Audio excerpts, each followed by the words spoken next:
It's just I'm just trying to get into Kudus's head, and that's what this whole presentation is about. Just to FM, try and understand why he chose West Ham, and then provide some more perspective on what went on.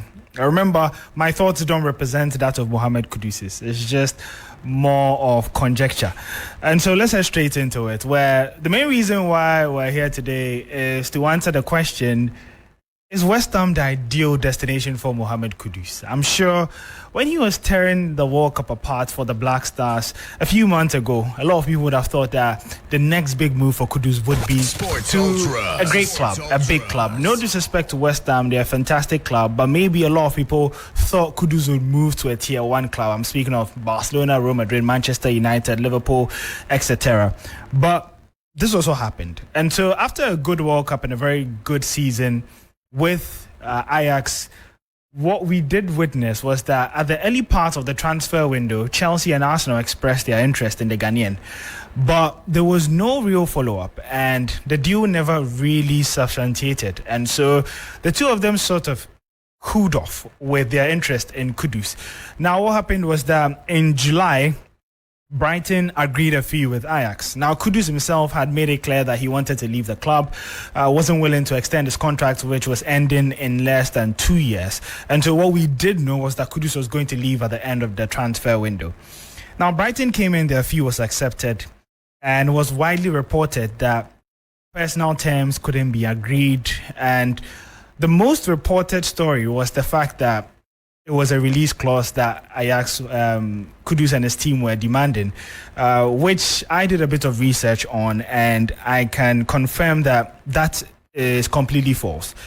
The reason why Kudus did not move to Brighton was not because of a release clause. There was no talk of that, and it was other personal terms which they couldn't come into agreement with, and so it had nothing to do with a release clause. Unfortunately, the deal broke down. And then West Ham came along, tried a couple of times, and he ended up choosing West Ham. And so, I mean, there's been a lot of talk. If you look around social media, people saying, yeah, West Ham is not the best club for Kudus. He's probably bigger than them. But I think it's the ideal next step. Now, here's the strategy. If you're a player around 23, everyone dreams of playing Manchester United, the Liverpools, the big clubs. Kudus himself grew up supporting Barcelona. And so maybe it's one of the clubs that he may look at in future, or Manchester United, or the big clubs in England, or Bayern Munich, or these big European clubs. But if you don't get access to them right now, which is not happening, there is another route to these big clubs, and that's half a step. That's what I think Kudus has done with this West Ham move, because he enters a zone where he will still be seen, and these big clubs will still follow his development, and you still get the opportunity to get that move in the next couple of years or so. So now let's get into Kudus's head, and probably why he chose West Ham over Brighton. I think about 2 seasons ago, if you look at the data for wages, now listen to this important quote from Igalo. When he went to Saudi Arabia, he said at the end of the day, trophies and all of those things are not going to buy food in the supermarket. And so you cannot negate the fact that players look at what they will make from transfers. And so this is just a quick comparison of the average wages for players at West Ham and Brighton.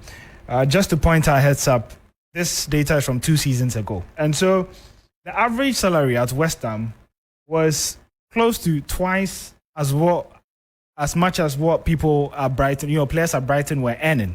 And so immediately you are able to get a sense of how well players are paid in West Ham and Brighton.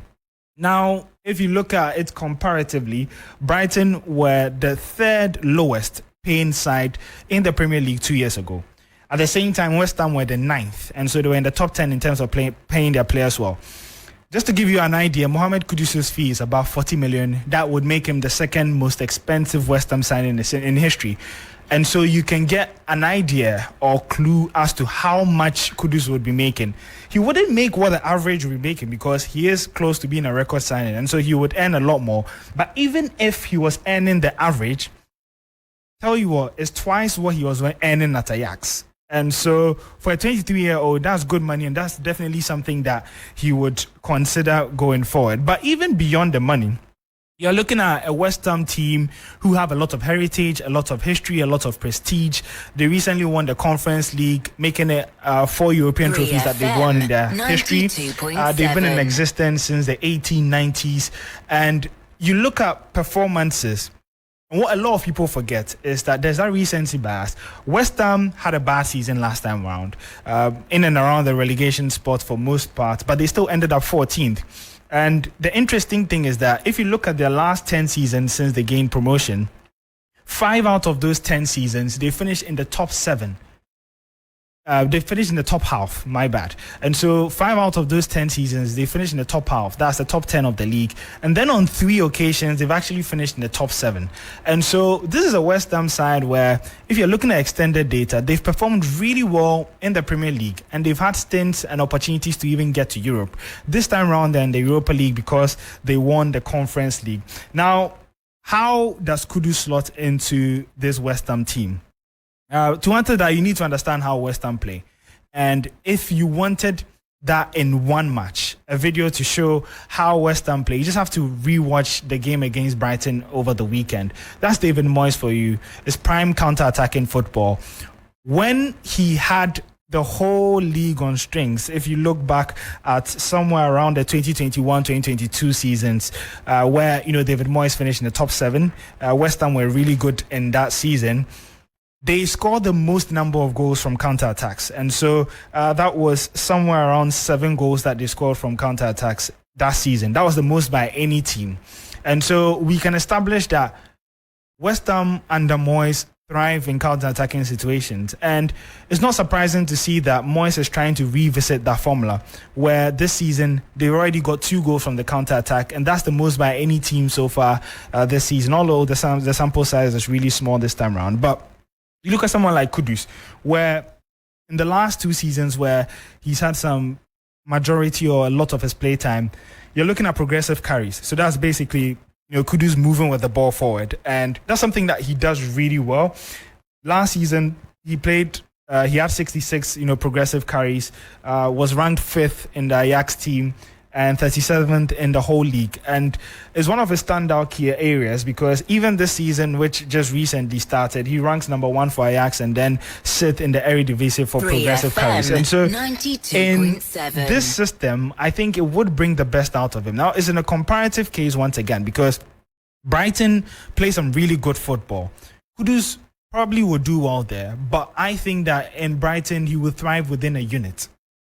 Whereas West Ham, it requires more of an individualistic effort. And that's the system which I think brings the best out of Kudus. If you're looking at his key strengths, he loves to, be on the half 10, has space to run into, and that's what brings out his strength, not necessarily, breaking down a low block like Brighton usually face and all that. So I think these statistics definitely back Kudus to thrive in David Moyes' system, looking at how they've played their football and what some of his strengths are.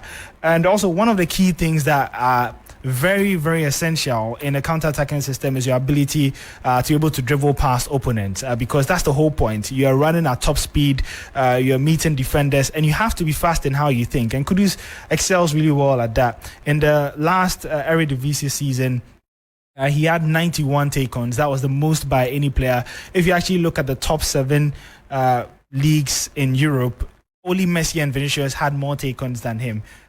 If you're looking at domestically, take-ons per game, he was 4.6. That's the most ever recorded in a season since Opta started taking data from 2010 in the Eredivisie League. And so he's very adept at going past his players. And that's something that David Moyes probably wants, that X factor, someone who can beat his man, because you're looking at a team, maybe without Paqueta and Bowen, they struggle in that aspect. So definitely I think Mohammed Kudus adds a lot of value to this team. If he didn't, West Ham won't take out 43 million of the money that they got from Rice and invest in him. The reason why Tim Stuyton, who is the technical director of the Hammers, traveled to Netherlands, and followed the team all the way to Bulgaria for the Europa League qualifiers was because David Moyes wants Kudus, and now he has him. And I think the two of them are going to make a really good partnership where we may see the best come out of the Ghanaian. Now, remember, I said that West Ham is only half a step. The dream for Kudus is still that tier 1 club. And another key thing in this West Ham move is that, by indication that the Hammers have allowed the sell-on clause for Ajax, it only gives us a hint that they are open to selling.